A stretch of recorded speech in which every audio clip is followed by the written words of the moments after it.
May panawagan po itong si Harry Roque sa mga kababayan natin. Suportahan daw natin itong si Sara Duterte. Dahil sabi niya, she is standing her ground. Ibig sabihin, may paninindigan daw.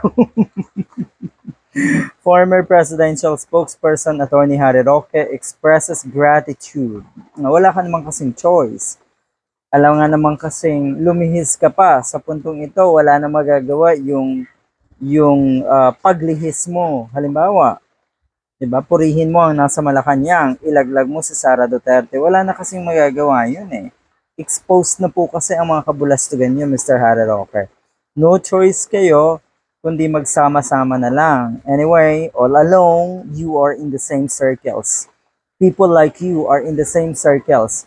Dalawa lang yan. Nasa kadiliman ka or nasa kasamaan ka. 'Di ba? Sabi mo yan, Mr. Harry Roque. Alright. Ito po ay may kaugnayan pa rin doon nga sa press conference na itong si Sara Duterte na inabot ng 2 oras at yung kanya pong mga kwento doon ay pawang walang katuturan, walang kabuluhan. Akala niya siguro magiging malaking kasiraan ng nasa Malacanang yung kanyang mga bulalas, yung kanyang mga kwento. Ang nangyari